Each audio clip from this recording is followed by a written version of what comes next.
नमस्कार मित्रों, मैं आनंद तिवारी स्वागत करता हूं अपने YouTube चैनल अध्ययन इंस्टीट्यूट सुल्तानपुर में। मित्रों, आज हम पढ़ेंगे संयुक्त क्रिया के बारे में, जो कि एक प्रकार की यौगिक क्रिया ही है। ध्यान दीजिएगा परिभाषा पे इसकी। जिस वाक्य में दो या अधिक क्रियाओं का एक साथ प्रयोग होता है उसे क्या कहते हैं? उसे संयुक्त क्रिया कहते हैं। उसे संयुक्त क्रिया कहते हैं। फिर मित्रों ध्यान दीजिएगा, पूछा तो नहीं जाता लेकिन तब भी मैं बता दे रहा हूँ। डॉक्टर हरदेव बाहरी के अनुसार अर्थ की दृष्टि से संयुक्त क्रिया के 13 भेद होते हैं। ये 13 भेद यहाँ पे जानना ज़रूरी नहीं है, इसलिए हम बता भी नहीं रहे हैं। अब आते हैं सीधे उदाहरण में, कैसे ये यहाँ पे लगता है, कैसे ये संयुक्त क्रिया होती है। जैसे मित्रों एक वाक्य लेते हैं, हम लिखते हैं साहिल को देख रमेश रोने लगा। यहाँ पर रोना भी एक क्रिया है और लगना भी एक क्रिया है, तो यहाँ पे दो क्रियाओं का प्रयोग एक साथ हो रहा है। दूसरे वाक्य में देखते हैं गीता जाना चाहती है।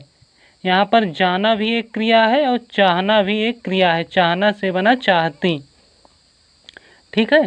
फिर आगे आते हैं टिप्पणी, क्या इसमें विशेषता है वो बताते हैं। संयुक्त क्रिया में पहली क्रिया प्रधान होती है। संयुक्त क्रिया में पहली क्रिया प्रधान होती है, दूसरी क्रिया उसके प्रभाव अथवा विशेषता को बढ़ाती है। ध्यान दीजिएगा, ये दोनों बातें पहले वाले उदाहरण में पाई जाती हैं। जैसे हमने कहा पहली क्रिया प्रधान होती है, यहाँ पर साहिल को देख रमेश रोने। यहाँ पर रोना जो है, ये रोना प्रधान क्रिया हुआ, और लगना ये इसकी विशेषता को बताता है। फिर दूसरे वाले में जाना ये प्रधान क्रिया होती है, और चाहना या चाहती ये उसकी विशेषता को बतलाती है, ये दूसरी क्रिया होती है। फिर मित्रों एक बात आपको हम और बता दें, हिंदी में संयुक्त क्रिया का ही प्रयोग सबसे ज़्यादा होता है। किस क्रिया का प्रयोग सबसे ज़्यादा होता है? संयुक्त क्रिया का ही प्रयोग सर्वाधिक या सबसे ज़्यादा होता है।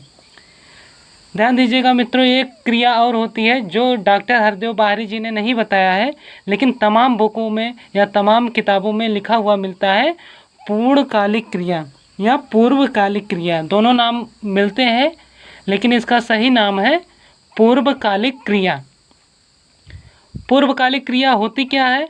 ध्यान दीजिएगा, जब कर्ता एक क्रिया समाप्त करके उसी क्षण दूसरी क्रिया शुरू कर दे तो वहाँ पर पूर्वकालिक क्रिया होती है। अब उदाहरण के माध्यम से हम आपको बताएंगे। जैसे सतीश ने नहाकर भोजन किया। यहाँ पर नहाना, तुरंत नहाना, उसके बाद भोजन करना। जैसे नहाया, नहाने के बाद ही भोजन किया। ये क्रिया पहले नहाने की क्रिया समाप्त होती है, उसके बाद भोजन करने की क्रिया आरंभ होती है। ऐसा इस वाक्य से दर्शाया गया है। फिर आगे कर्म के आधार पर हम क्रिया के भेद जानेंगे। कर्म के आधार पर मित्रों क्रिया के 2 भेद होते हैं। कितने भेद होते हैं? 2 भेद होते हैं। पहला है अकर्मक क्रिया। अब अकर्मक क्रिया क्या होती है वो जानेंगे। इसमें कर्म की आवश्यकता नहीं होती। इसमें कर्म की आवश्यकता नहीं होती। तो मित्रों कर्म के बारे में हम बता देते हैं। काम का फल, मतलब क्रिया का फल जिस पे पड़े वही कर्म कहलाता है। आगे देखिए, हम उदाहरण के माध्यम से आपको बताते हैं। जैसे मैं दौड़ता हूँ, मैं दौड़ता हूँ, इसमें इस वाक्य में कर्म नहीं है, कर्ता है, क्रिया है, सहायक क्रिया है। फिर सीता गाती है, इसमें भी कर्ता है, क्रिया है, सहायक क्रिया है। सीता कर्ता हो जाएगी, गाना ये क्रिया हो जाएगी, गाती क्रिया हो जाएगी, और है सहायक क्रिया हो जाएगी। अब मित्रों आते हैं सकर्मक क्रिया पे।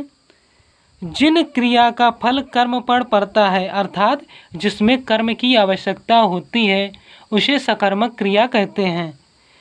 अब उदाहरण के माध्यम से देखिएगा, श्याम फल खाता है। देखिए इसमें हम क्रमबद्धता से आपको बताते हैं कर्ता क्या है, क्रिया क्या है, कर्म क्या है।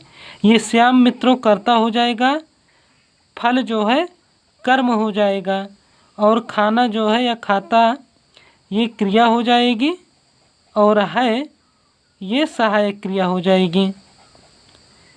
जैसे फिर दूसरा उदाहरण है, राम रोटी खाता है।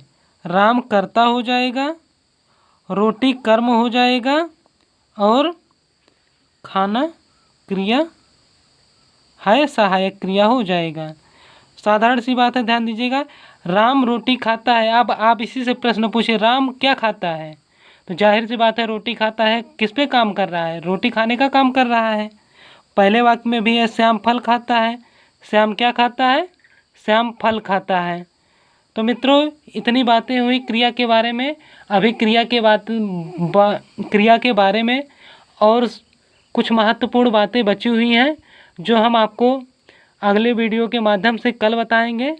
मित्रों, एक गुजारिश है आप लोगों से कि वीडियो लाइक शेयर कमेंट ज़रूर कीजिएगा और वीडियो स्किप ना करके पूरा का पूरा देखिएगा। और जो मेरे चैनल को ना सब्सक्राइब किए हों तो कृपया इसे सब्सक्राइब कर लीजिएगा। धन्यवाद।